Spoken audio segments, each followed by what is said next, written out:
Olá, meus queridos irmãos, minhas irmãs.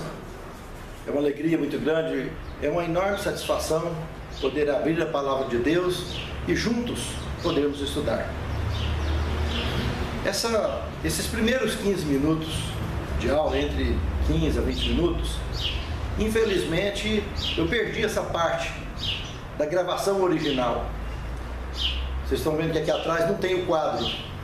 Eu deixei de propósito para que vocês saibam que a gravação original, quando o quadro estiver aqui atrás, foi a gravação realmente que está intacta. Essa parte que eu estou apresentando agora, eu estou repondo, que algo muito estranho aconteceu, e no qual, na hora que eu fui editar, segundo o técnico que olhou, 17 vírus que surgiu no relatório, fez com que o computador apagasse na hora de editar essa matéria, e eles comeram essa parte que eu estou repondo agora. E nesta aula eu conto uma experiência muito intrigante que eu vivi e que só tem 3 pessoas fora da minha casa que assistiram no mesmo dia que aconteceu isso comigo. 3 ferimentos que apareceu na minha mão direita. E como aconteceu esse fato de eu ter perdido parcialmente alguns minutos desse vídeo, eu convidei para substituir o Arilson, que fez a oração inicial no vídeo original.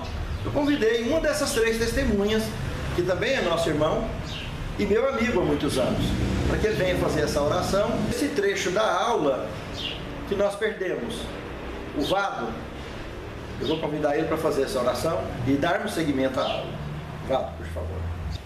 Eu sou mesmo testemunho, sou amigo do Rafa há muito tempo, tenho participado dos estudos também, tenho acompanhado sempre, nós somos muito amigos. Eu sou testemunha mesmo. Ele chegou lá na oficina de manhãzinha e ele tinha 3 ferimentos na mão, assim, 3 bolhas, como se fossem 3 queimadas assim, na palma da mão direita. Eu vi de manhãzinha, ele chegou e me contou a experiência que ele vai contar para vocês. Eu sou testemunho. E nesse momento quero fazer essa oração, pedindo a Deus que nos conceda uma mente aberta e um coração aberto para termos o privilégio de, movidos pelo Espírito Santo, juntos conhecermos o que na maioria das vezes é desconhecido para muitos. Bondoso Deus Todo-Poderoso, nós te agradecemos as bênçãos, o cuidado, a misericórdia. Te agradecemos porque a tua palavra é a nossa regra de fé, mas a tua palavra é brilhante e a tua palavra nos mostra o nosso relacionamento para com o Senhor e o nosso relacionamento com os outros mundos não caídos mencionados no livro de Jó. Amém. Por isso nós te rogamos, amado Deus Todo-Poderoso, que nessa aula o Senhor abra a nossa mente, o nosso coração, e que nós tenhamos o privilégio de aprender um pouco mais, de termos os olhos abertos quanto a esse intrigante universo. Amém. A esse misterioso universo, que nós só conseguiremos mesmo decifrá-lo ou entendê-lo quando formos transformados em corpos incorruptíveis e estivermos morando com o Senhor eternamente. Muito obrigado por mais essa aula. Instrui-nos, capacita-nos, concedas ao Rafa sempre um conhecimento maior para transmitir a todos nós. Te rogamos essas bênçãos, Pai Santo, em nome de Jesus, nosso Senhor e Salvador. Amém. Amém, Senhor. Muito bem. Na aula passada, a aula de número 33, nós analisamos alguns fatores muito importantes com relação à escatologia. As partes das profecias bíblicas que ainda não aconteceram. E isso chamamos então de escatologia. Vimos que Jesus fez um comentário fazendo comparação com a figueira, ilustrando que o dia e a hora que Jesus voltará, ninguém sabe. Mas quando ele ilustrou o comparativo com a figueira, ele deu a entender bem claro que nós conheceríamos o momento com exatidão, exatamente se estivermos atentos à palavra profética, aos sinais que aconteceriam, que ele deixou como marcos na beira da estrada, nos sinalizando que o tempo está próximo. Ainda comentou: quando vede essas coisas acontecendo, podeis olhar para cima, para o céu, já está próximo a vossa redenção. Então é muito interessante isso aí, porque no mesmo momento que ninguém sabe, todo mundo sabe, basta estar ligado com ele. Veja que é muito curioso isso aí. Todos os cenários que precederam um tsunami, a natureza, animais, aves, todas vão voando na direção contrária à tragédia, porque eles já têm uma conexão natural com os sinais do tempo, com os sinais da natureza. Da mesma forma acontecerá conosco, com aqueles que estão atentos aos sinais proféticos, aqueles que estudam a palavra, que estão ligados nos acontecimentos da palavra de Deus. Da mesma forma, como aqueles passarinhos, aqueles bichos que conhecem os sinais do tempo, saberão identificar que é isso que Cristo estava dizendo com a ilustração da figueira. Nós comentamos também sobre os 3 anos e meio do ministério de Cristo. Esses 3 anos e meio do ministério de Cristo, se nós pegarmos a média do calendário lunar com o solar, do calendário que era usado no Antigo Testamento e o calendário que já chegou a ser usado no Novo Testamento, com as suas diversas mudanças, a média entre o calendário lunar e o calendário solar, o mês dá 30 dias, que é a base de interpretação profética que utilizamos de forma unânime entre a maioria dos estudiosos da palavra de Deus. E 360 dias dá o ano da média desse calendário. 3 anos e meio do ministério de Cristo, por curiosidade, dá exatamente 1260 dias, literalmente 3 anos e meio. E vimos na profecia bíblica que 3 anos e meio tem ele simbólico e tem ele literal. Nele simbólico são 1260 anos, porque como Apocalipse 12:6 está falando que a mulher iria para o deserto e passaria 1260 dias fora da vista da serpente. Mas dentro da hermenêutica, o profeta que falou isso não estaria vivo naquela ocasião, portanto foi simbólico. Foram 1260 anos, onde aplica Ezequiel 4:6. E vimos situações, igual o ministério de Cristo, que foram 1260 dias literais. Os 3 dias e meio que o profeta Daniel falou que duraria o ministério de Cristo. Na metade da última semana, uma semana tem 7 dias, a metade seria 3 dias e meio. Como Daniel não estaria vivo na ocasião em que o Messias estivesse aqui, então o ministério dele foram 3 anos e meio. Os 3 dias e meio. Passou a ser simbólico. E uma curiosidade é que esse período de 1260 dias, ou 3 anos e meio, ele já tinha acontecido lá no Antigo Testamento, na época do profeta Elias, lembra? Quando ele profetizou em nome de Deus que ficaria a terra 3 dias e meio sem chuva, com total seca. Pois é, aconteceu. Período esse que se concluiu com aquele culto diante dos profetas de Baal, aonde foram mortos todos eles após o culto pregado pelo profeta Elias. Foram 3 anos e meio, o mesmo tempo que durou o ministério de Cristo, o mesmo tempo que duraria entre os primeiros cercos de Jerusalém até a destruição de Jerusalém. Lembra que nós comentamos na primeira tribulação? Foi cercada 3 anos e meio antes de ser destruída, que foi no ano 70. E os verdadeiros cristãos entenderiam o sinal que o Assolador chegaria e tinha que sair imediatamente da cidade. E saíram. No ano 70, quando foi definitivamente destruída Jerusalém, só tinha judeu lá dentro. Não morreu nenhum cristão. Esses 3 anos e meio repetiram também lá no período da segunda tribulação, já próximo do final dos 1260 anos de supremacia papal, quando as Bíblias foram juntadas em praça pública. E nós deixamos como reflexão que esses 3 anos e meio pode acontecer na última tribulação, a que nós então conhecemos biblicamente como decreto dominical. O período todo da crise pode durar 3 anos e meio. E o período do decreto de morte, sugestivamente, o único fim do mundo que nós tivemos foi o dilúvio, que foi 1 ano e 10 dias. De 17 de maio do ano 2350 a.C. até no dia 27 de maio do ano seguinte, do ano 2349.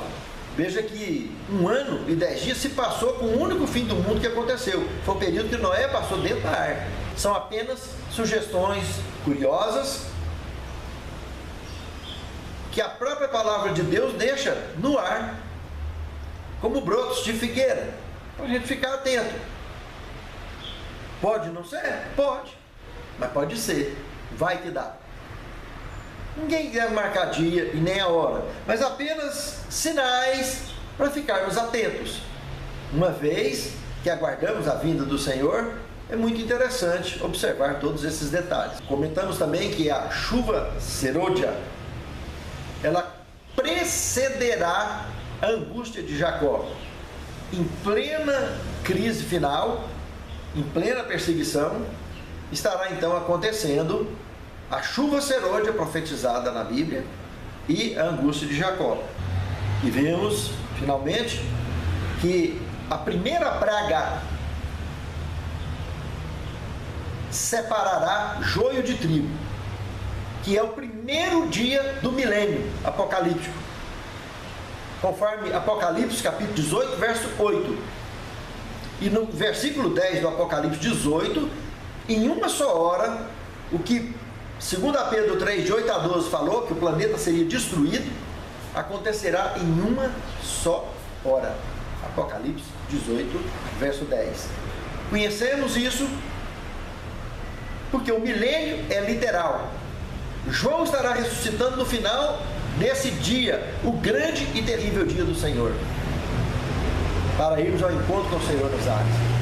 Esse fato, dentro do prisma da hermenêutica, é que literaliza a profecia do milênio. E hoje, então, teremos a aula de número 34, tratando do milênio apocalíptico, parte 1. Vamos então mergulharmos nesse contexto bíblico, para a honra e a glória de Deus, e preparo nosso para esse grande dia. A primeira praga vai separar joio do trigo. Apocalipse capítulo 16, verso 1. Ferida do corpo todo. Vai separar. E, evidentemente, é o primeiro dia literal do milênio, composto em Apocalipse 18, verso 8, que em um só dia cairão pragas, pranto e dor. Todas elas. E Apocalipse 18, 10 comenta que nesse mesmo dia literal também cairá a destruição em uma só hora da grande Babilônia, que envolve o planeta todo. Literal. Uma só hora. Imagina pagar assim. Uma só hora. Não é à toa, esse dia é chamado na Bíblia de grande e terrível dia do Senhor. Nós estamos falando de um Criador que daqui ele falou e as coisas apareceram. Apareceu o Sol milhões de vezes maior do que a Terra. Ele só falou. Os outros planetas só falou daqui e foi aparecendo no quarto dia da criação. Então, do jeito que ele falou para aparecer, você imagina se você resolver mandar desaparecer. Igual a figueira que secou. Entende, irmãos? Nós estamos falando de uma coisa muito séria. As prévias com esse milênio é um assunto muito pesado.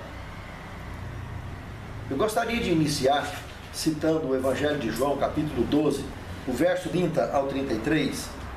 Lê para nós, Arius, o que está escrito lá. Então explicou Jesus: não foi por mim que veio essa voz, e sim por vossa causa. Chegou o momento de ser julgado este mundo, e agora o seu príncipe será expulso.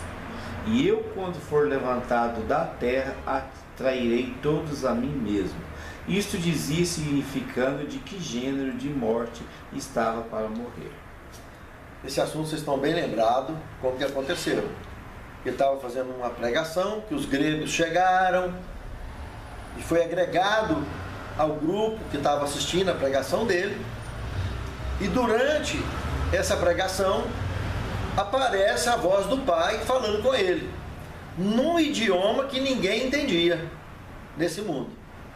evidentemente, no idioma universal que existiu até no ano 2000 a.C., no episódio da Torre de Babel, que ali fala que até ali falaram uma só língua. O idioma era o idioma universal que falava nesse planeta, que hoje aqui não fala mais, dos habitantes normais, não está falando. E aí Jesus, falando evidentemente no aramaico, estava respondendo o que ele estava ouvindo lá. Estava havendo um diálogo entre Jesus e o Pai. E aí separou os grupos ali, que uns acharam que era anjo que estava falando com ele, que percebeu que havia um idioma inteligível na conversa. E outros achavam, não, aquele é um trovão.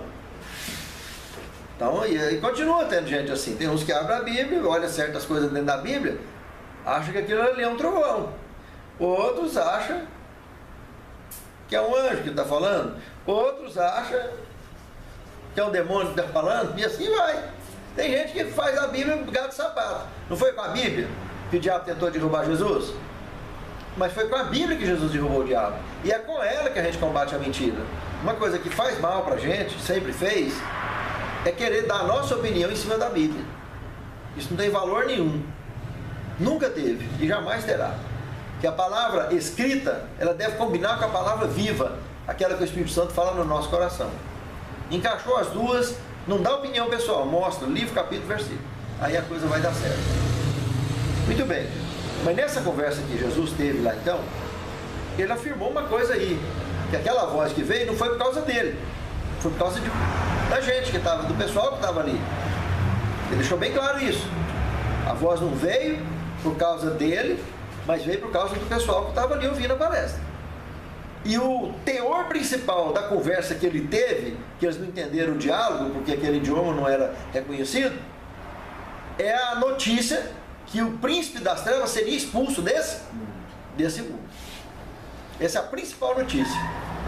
E a segunda maior notícia seria a morte dele, porque o motivo dele ser expulso principal foi de conduzir Cristo, de estar articulando para conduzir Cristo ao sacrifício, à morte. E esse foi a gota d'água que levou ele a ser expulso desse mundo. E consequentemente, com isso, nós não temos o corpo físico dele aqui agindo entre nós. Ele tem os seus anjos, os seus demônios para agir, mas ele não está aqui, é o que está escrito aí. Não foi eu que escrevi. Entende? Ele não está aqui. Onde que ele está? Aí é que vem agora a palavra de Deus. Vamos trilhar os caminhos da Bíblia para tentarmos localizar. Gesiel, por favor, leia Apocalipse capítulo 20, no versículo 1 e o versículo 2. E vi descer do céu um anjo que tinha a chave do abismo e uma grande cadeia na sua mão. Ele prendeu o dragão, a antiga serpente, que é o diabo e Satanás, e o amarrou por 1000 anos. Presta atenção aqui. Olha que resposta mais precisa que a Bíblia está nos dando. O anjo desceu do céu e foi para onde mesmo que ele encontrou o diabo? Não foi na terra não. Onde? No abismo. Então, onde que a Bíblia diz que o diabo está hoje? Porque o Apocalipse, capítulo 20, verso 1 e 2, o milênio está acontecendo agora ou vai acontecer no futuro? E no futuro, quando o anjo descer com a cadeia na mão, com a corrente na mão, ou com essa prisão, ele vai encontrar onde o diabo? No abismo. No abismo. E onde fica isso? Pera. Calma. Então vamos mastigar, vamos entender isso aí. Gênesis, capítulo 1, verso 1 e 2. Lá conta que no princípio mais esse assunto. No princípio criou o Senhor Deus os céus e a terra. Mundos e a terra. Essa terra que ele criou no princípio era sem forma e vazia. E havia trevas sobre a face do abismo. Então começou a clarear a coisa aí, hein? Então vamos lá. Então existe face da terra e face do abismo. Vamos clarear mais. Arilson, lê para nós Jó, capítulo 38, verso 16. O Senhor pergunta para Jó uma coisa muito interessante. Lê para nós. Acaso entraste nos mananciais do mar? Ou percorreste os mais profundos do abismo? Prestou atenção nisso? Olha o que diz nessa versão aí, o Gesiel. Acaso tu entraste até os mananciais do mar? Ou passeaste pelos recessos do abismo? Pelos recessos do abismo. É. Então, vocês viram que tem diferença entre face da terra e Face do abismo. face do abismo. São dois assuntos distintos. A terra é uma coisa, o abismo é outra. Vamos cavucar mais na Bíblia. A Bíblia mostra direitinho. Outra coisa que eu quero comunicar aqui. Quando nós falamos de mananciais, a palavra manancial está tratando de fonte de água potável para abastecer uma população grande. Isso é manancial. E que história é essa de manancial no mar? De água potável.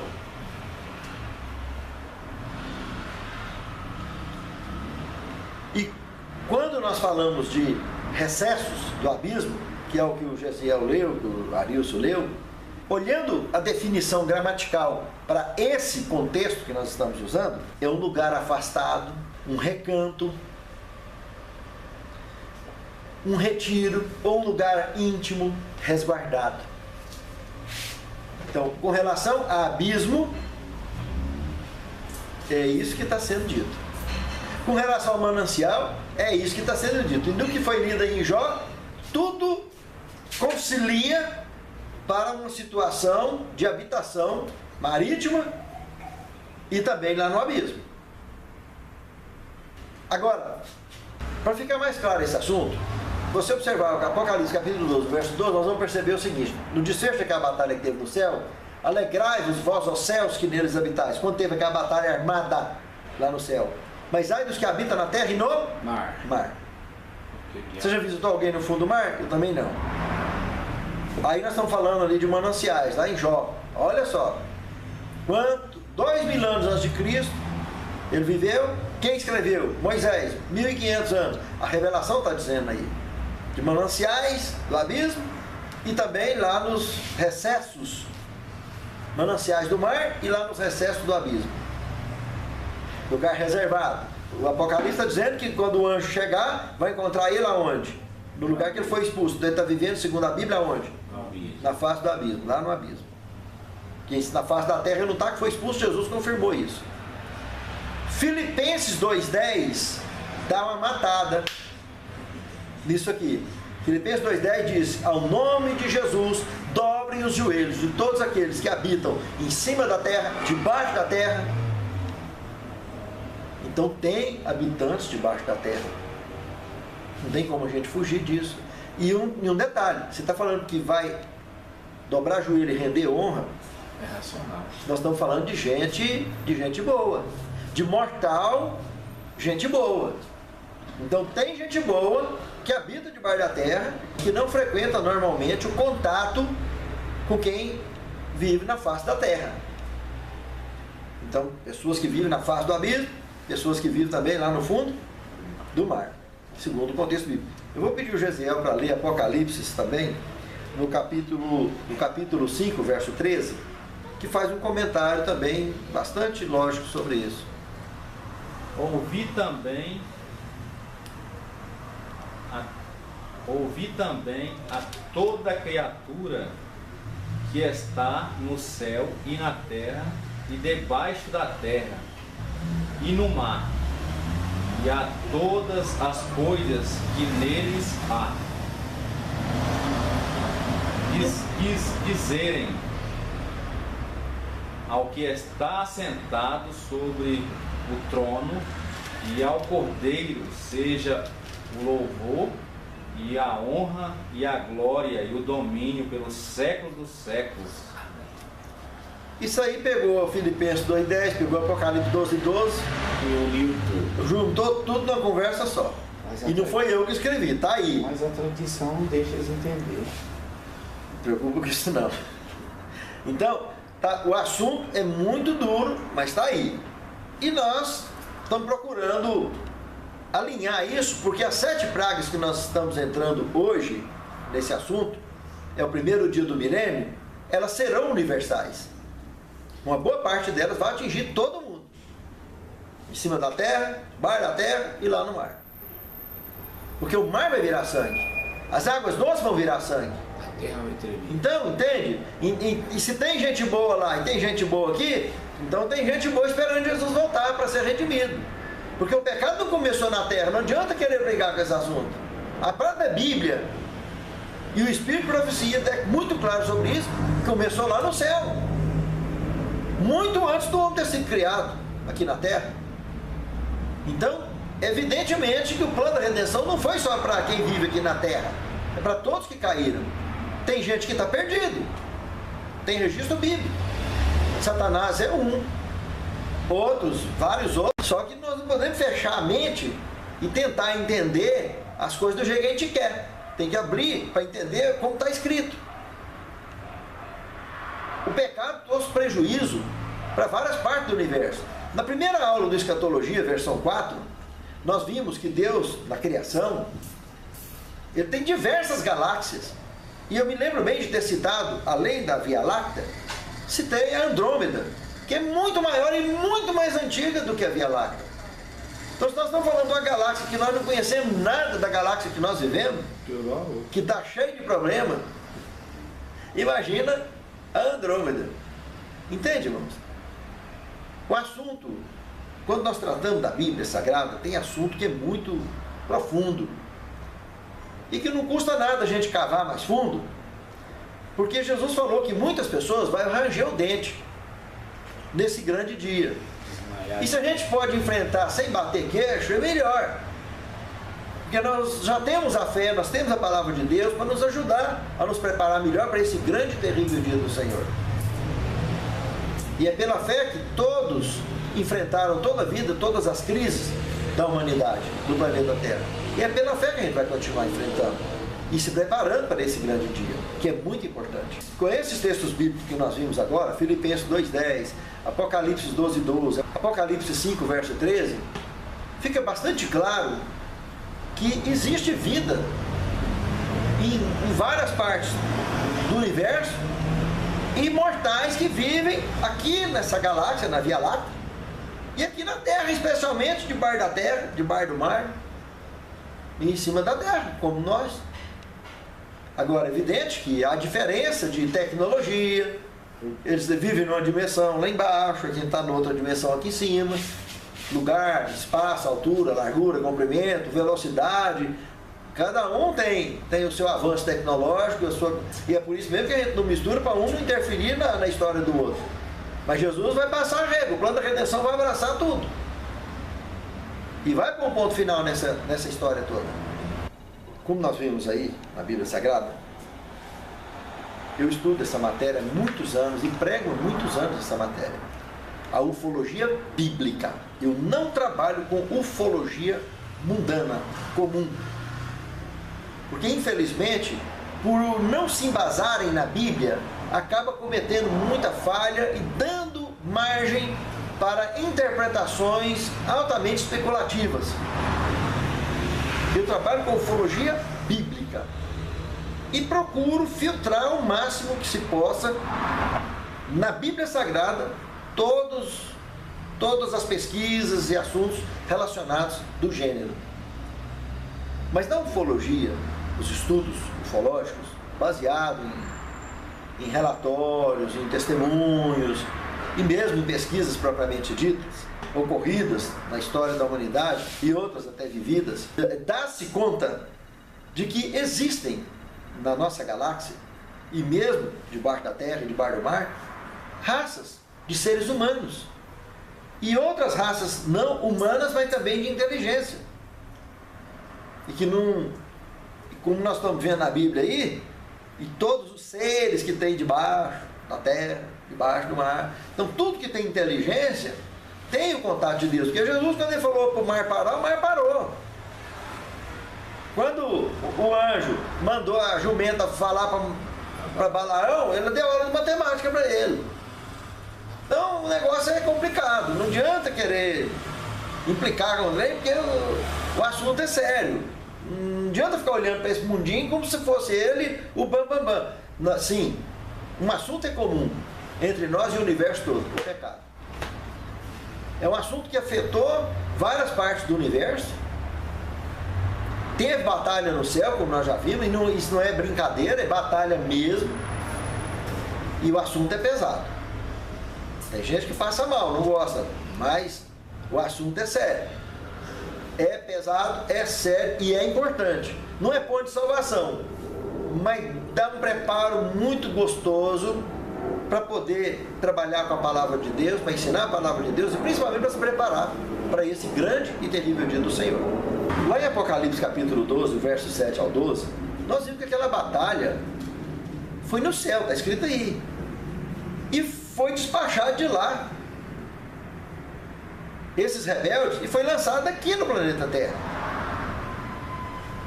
Então, nós temos vestígios bíblicos muito fortes para trabalhar esse contexto. E esses seres que vieram de lá, conforme nós vimos aí nesses textos bíblicos que nós percebemos, e nessas pesquisas e informações ufológicas que existem, devidamente filtradas, não tem nada contra de ter realmente convívio, seres habitando nesses lugares. E outro detalhe, o dilúvio que aconteceu em cima da terra, porque em cima da terra estava tendo um problema que atraiu o dilúvio. E os que viviam em cima da terra e tinham tecnologia para fugir e descer, desceram. Ficou lá embaixo. Para a água, para eles, de mais ou de menos, não faz diferença. Mas teve com prejuízo, com certeza que teve consequência. O dilúvio. Mas não teve o prejuízo que teve sobre a face da terra. Lá para baixo a conversa é outra. Agora, quando passamos a falar de 7 pragas, nós estamos falando de 7 pragas que vai pegar, o bicho vai pegar feio. Sol abrasando a terra, vai atingir lá do fundo da alma do abismo para cima. Vai atingir todo mundo. Mar virar sangue, todo mundo. Água virar sangue, todo mundo. Frio intenso, todo mundo. Trevas, todo mundo. Algumas específicas, como o rio Eufrates, o secamento do Eufrates, não cabe muita ligação universal nisso aí, exceto quando olhamos os reis do Oriente vindo em direção para tentar uma batalha de Armagedon, que aí relembra a batalha de Apocalipse 7, que não vai dar em nada, porque vai ser interrompida pela 7ª praga também, que é universal, a pedreira que vai cair. Então, dentro do contexto dessas pesquisas ufológicas, dá-se conta de uma certa raça chamada arcturiano. Os arcturianos, eles têm só 3 dedos, olho grande, uma cabeça desproporcional para o corpo, de 90 centímetros a 1,30 m, e segundo consta essas pesquisas, são os seres mais antigos da Via Láctea. Nós estamos falando de mortais, que vivem muito mais tempo do que a gente. Dá-se conta de 900 a 1000 anos que eles conseguem viver. Os arcturianos, que muitos chamam de ET, por aí afora, por não ser ou humanoide, por não parecer com o humano propriamente dito. Mas eles é o humanoide, humano. Os arcturianos. Os arcturianos não, são humanoides, pequenininhos. São muito inteligentes, os mais antigos seres da Via Láctea, segundo esses estudos. E a gente boa. Os arcturianos são gente boa. Trabalham em prol de defender o território que nós vivemos. Eles vivem na constelação de Butz, a 200 anos-luz da Terra. Mas circula por aqui. O tempo todo tem notícia deles passando por aí. Os telosianos, outro grupo também, eles seriam, ao que tudo leva a crer, os antigos Anakis, ou Anakins, da Bíblia Sagrada. Anunnakis. São muito muito antigos. Anaquins. Os anaquins dos dias do dilúvio, que convivia aqui com a humanidade. Os gigantes, que tinham aí 4 metros de altura, 3,80 metros a mulher, entendeu? O ser humano foi criado grande. Mas esses telosianos têm essa mesma característica, a mesma estrutura humana normal que a gente tem. Hoje, segundo essas pesquisas, eles estão entre 2 metros a 2,5 metros de altura. Perderam estatura também. Eles estão nessa faixa, de 2 metros a 2,5 metros. Evidentemente que já deve ter baixinho igual a gente também. Tá? Mas em média, normalmente, eles têm essa estrutura. Dá-se conta que eles... Telosianos. E esse nome Telosiano é graças à cidade, à capital deles, a cidade deles, que chama Telos. Telos, segundo essas pesquisas, esses estudos, foi construída debaixo do Monte Shasta, na Califórnia. São intraterrenos. Eles vivem debaixo da terra, os telosianos. E eles, inclusive, têm trens que viajam a 4.000 km por hora, debaixo da terra. Tem muita informação dessa natureza. Diz que tem linha que sai lá da Califórnia e vem parar ali no Mato Grosso, debaixo da terra. Isso é um assunto que não precisa de passaporte. Mas... preciso pegar uma carona. Então, são assuntos realmente delicados que existem e enriquece essas visões bíblicas que a gente tem de pessoas que estão realmente aguardando a volta de Cristo, como a gente também. Um outro detalhe interessante, que os primeiros contatos dele com a nossa raça começou pouco antes da Segunda Guerra Mundial, quando um grupo de extraterrestres mala, chamada Greys, ou cinzas, que também é parecido com os arcturianos, no sentido de não ter aparência com o ser humano. São tipo humanoides. Esses Greys houve parcerias com o governo americano na época, pouco antes da Segunda Guerra Mundial. E o governo americano, segundo consta esses relatos, queria ter domínio sobre o planeta. E queria ter armas de poder violento para poder conseguir dominar o planeta. E aí esses telosianos tentou interceptar essa comunicação, tentou ajudar, aconselhando que não deveria acontecer esse tipo de aproximação. Nós não poderíamos ter esse tipo de domínio na mão. E, infelizmente, nós sabemos o que aconteceu na Segunda Guerra Mundial. Hiroshima e Nagasaki, bomba atômica. E isso fez com que os telosianos começassem, de maneira mais ativa, a interferir, segundo relatos escritos sobre essa matéria, para minimizar o impacto que aconteceu com a bomba atômica. E tem trabalhado para diminuir o impacto delas, dos testes e tudo mais, para não fazer tão mal para o planeta Terra. Eles defendem precisamente porque se o bicho pegar aqui em cima, vai atingir lá embaixo. Então eles trabalham na limpeza desse tipo de maldade que o ser humano exerce aqui em cima da Terra, sob más influências ou sob influências satânicas. Eles procuram, com influências de um povo pacífico, tentar evitar. E isso é matéria informativa dentro desse contexto da ufologia bíblica, dentro do contexto da ufologia, mas que encaixa com mortais gente boa, que também vivem muitos anos, bem mais do que a gente. Eles conseguiram avançar bem mais. Temos outro grupo conhecido por liranos. Esses liranos são também conhecidos por nórdicos. São os humanos mais antigos da Via Láctea. Antes de Adão e Eva, os liranos, na constelação de Lira, foram criados. Já estavam vivendo bem antes de Adão, há milhares de anos antes de Adão surgir. Também grupo daqueles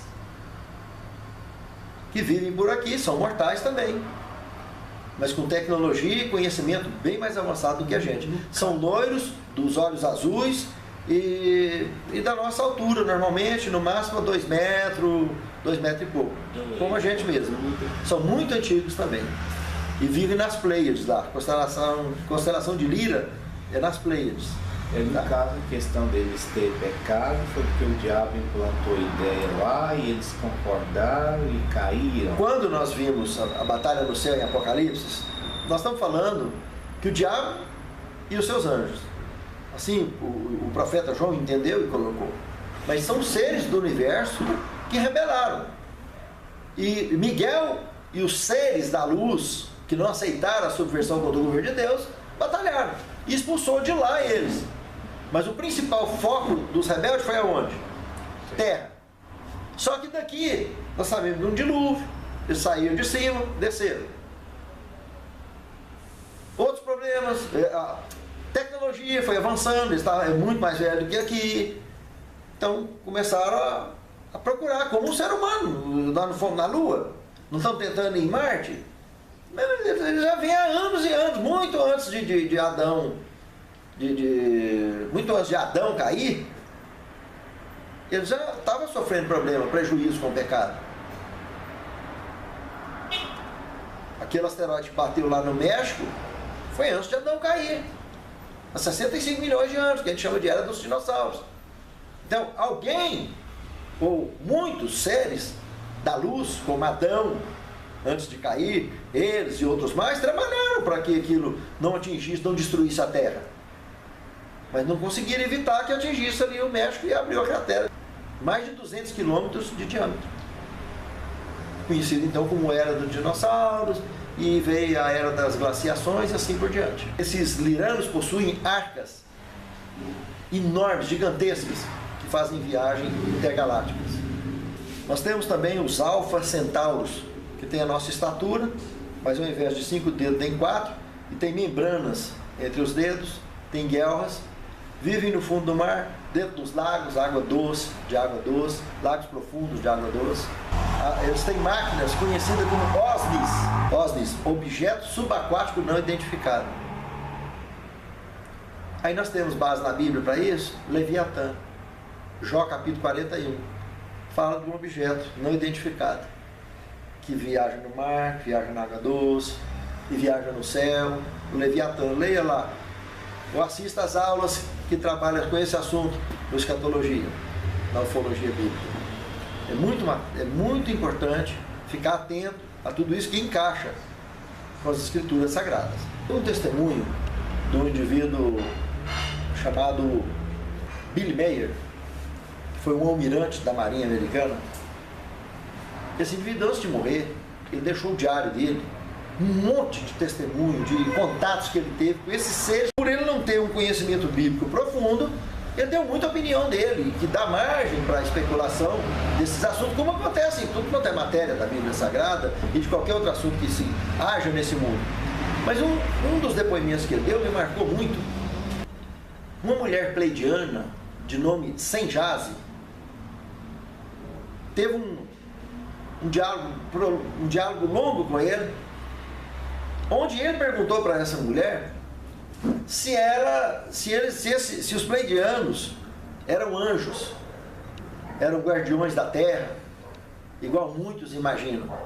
Ela falou claramente que não é anjo e que não é guardião da terra, mas em legítima defesa do ambiente da galáxia, eles trabalham o tempo todo para o bem-estar da galáxia e nos protegem. E os principais alvos que eles nos advertem são os Greys, que são humanoides pequeninhos, que vivem por aqui também, debaixo da terra, Triângulo das Bermudas, e outros maiores que são menos encrenqueiros, mas também vivem nas trevas. Esses Greys, eles moram lá perto da constelação de Órion, está pertinho. E eles são parceiros de outros encrenqueiros, tão encrenqueiros quanto... Olha, segundo o contexto ufológico, os Greys, abaixo de Satanás, é a pior encrenca que vive por aqui, na galáxia. De ruindade daquele tanto. Encrenca, mais encrenca que nem imagino o tamanho. Hiroshima e Nagasaki mesmo tem uma boa ideia, né? De ensinar o homem a quebrar, fazer divisão do átomo e criar uma bomba atômica. Então são assuntos muito delicados e que envolveu o domínio de uma nação que está até hoje no planeta Terra e amparado pelas profecias, pelo contexto bíblico.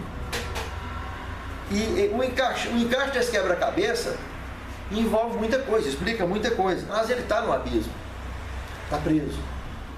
Mas ele tem conexão com seres que agem aqui em cima, na face da terra, e traz problema.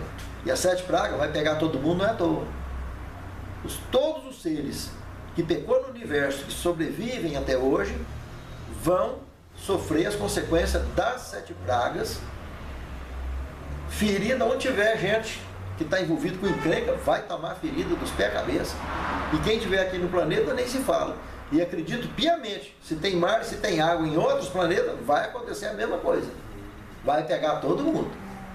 O Sol vai pegar todo mundo, quem está na constelação, quem está na constelação de Touros, vai pegar todo mundo. E quem tem Sol em outras constelações, vai acontecer a mesma coisa. Então, Batalha de Armagedon está envolvendo algo mais amplo do que simplesmente imaginar uma guerra armada aqui na Terra. Guerrinha de 38, de bombinha atômica, coisa do gênero. Mas está falando do grande e terrível dia do Senhor, que vai vir para resolver o assunto.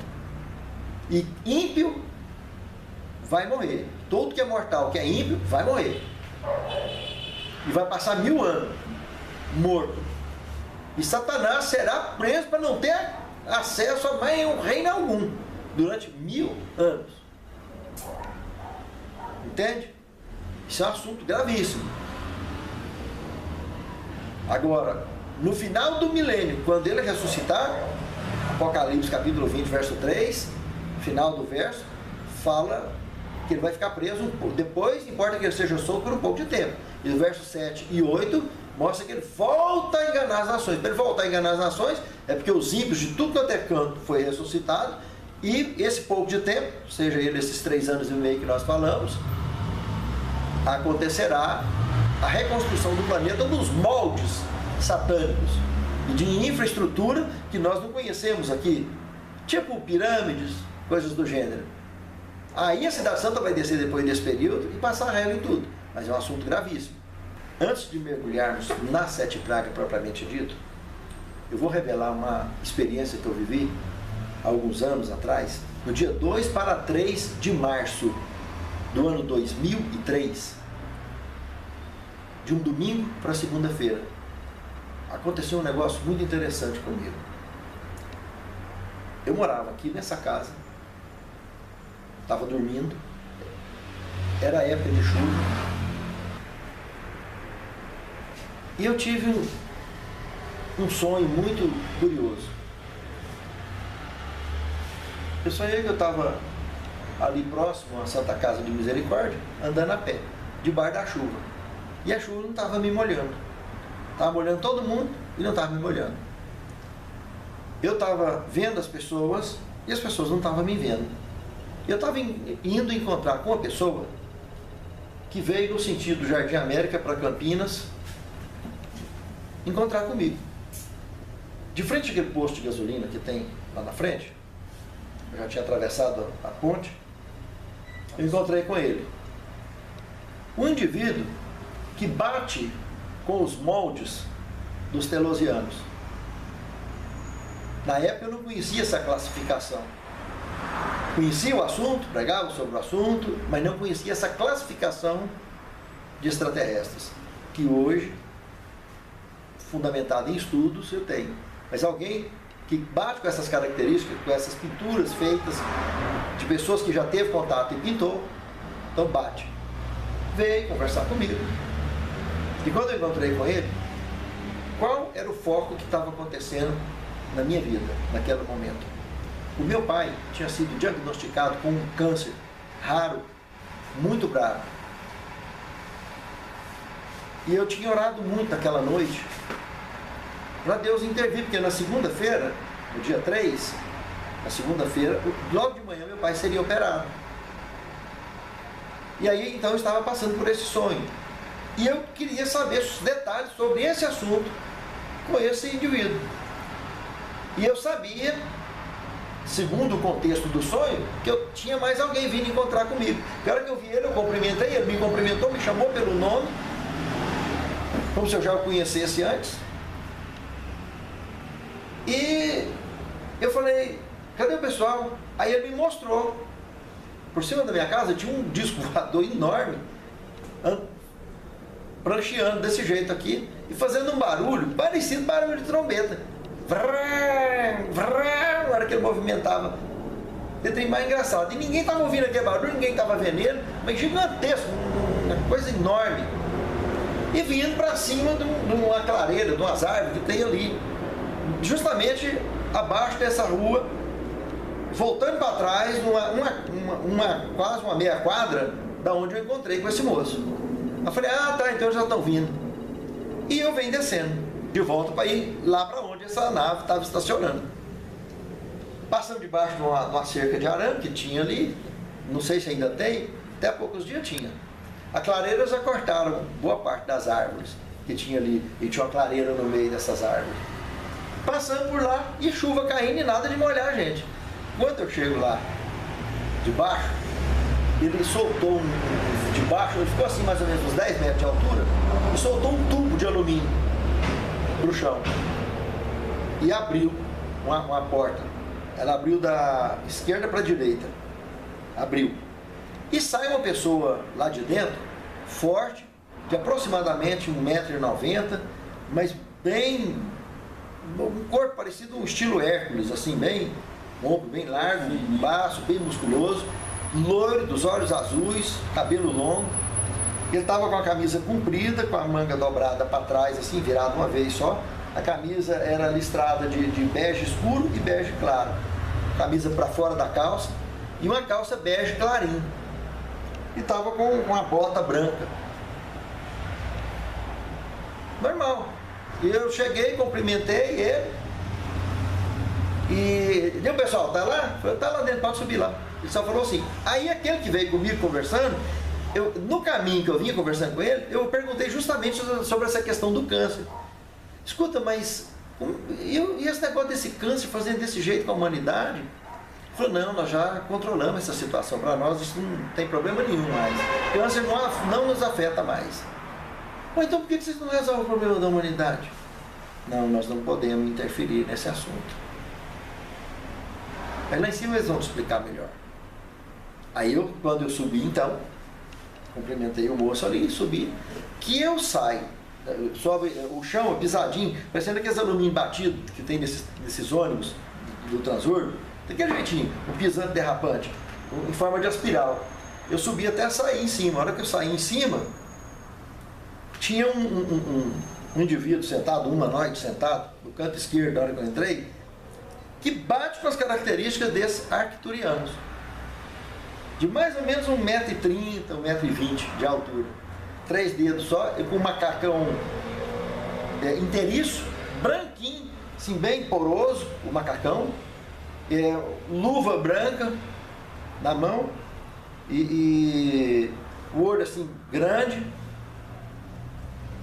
e que eu levo a mão para cumprimentar, eu notei que ele não falava. Mas no que eu cumprimentei ele, é como se eu escutasse dentro da minha cabeça ele respondendo para mim, que estava bem e tal. Só que quando eu peguei na mão dele, aconteceu um negócio muito interessante. Eu senti como se fosse um choque, uma queimadura na mão. Eu tirei a mão correndo e olhei, tinha 3 pisaduras na minha mão. Uma aqui, outra aqui e outra aqui. Mas não ficou doendo, só doeu na hora. E aí eu começo a olhar numa janelinha que tinha de frente de onde ele estava sentado, e lembrei de um outro sonho que eu tive no ano que eu estava escrevendo Escatologia, versão 1, a primeira Escatologia que eu ministrei, que tem um livro escrito, que antes de eu escrever, durante a escritura desse livro, eu fui visitar algumas embaixadas lá em Brasília, que eu morava em Brasília na ocasião. E também, coincidentemente, de domingo para segunda, em 1995, num período lá do ano, que não me lembro exatamente em qual mês que foi, eu fui visitar a embaixada do Iraque, mas antes de eu ir na passagem de domingo para segunda, eu tive um sonho parecido com esse, só que eu não vi ninguém, não lembro de ninguém. Só lembro de estar numa nave dessa, lá no Iraque, e estava vendo ela camuflada em nuvem, que a gente via nessa janelinha, aquelas nuvens fazendo assim, e como se eu tivesse alguma coisa soprando, para me ver só num túnel assim, ó. Aí eu vi lá um portão, portão de estar. Depois ela virava para cá, eu via logo ali, de cá era deserto, e de cá tinha uma avenida com palmeiras e carros antigos, do tipo esses Lada, Corcel 2, andando, sem carro da década de 70, andando por ali. E para mim aquilo ali então era o Iraque.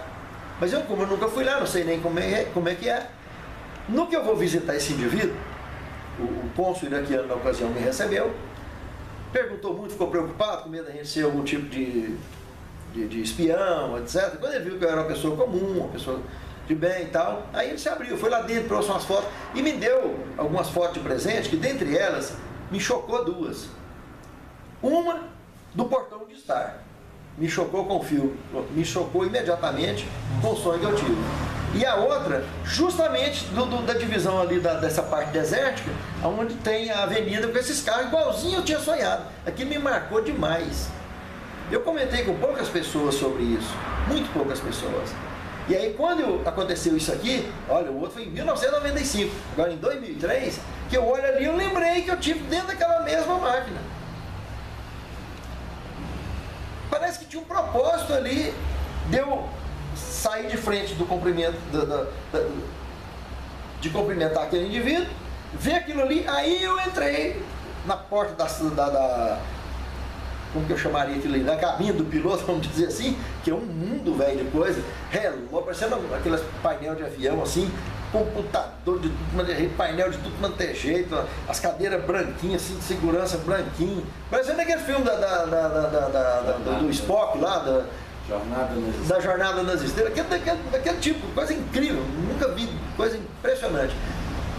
E aí me sai lá do fundo um indivíduo, parecido com o que estava lá embaixo, só que magrinho, franzino, miúdo, e mais baixo um pouquinho do que o que estava lá embaixo, pouco mais alto do que eu, também do olho azul, loiro, branquinho. E eu começo a conversar com ele, dando sequência da conversa que eu tinha tido com outro indivíduo que veio comigo. E perguntei para ele, escuta, por que vocês não resolvem o problema da humanidade? Qual é o problema, meu? O que está acontecendo? Se vocês já dominaram o câncer. Não, nós não podemos interferir nos assuntos de vocês, só com permissão específica. Eu falei, e vocês são anjos?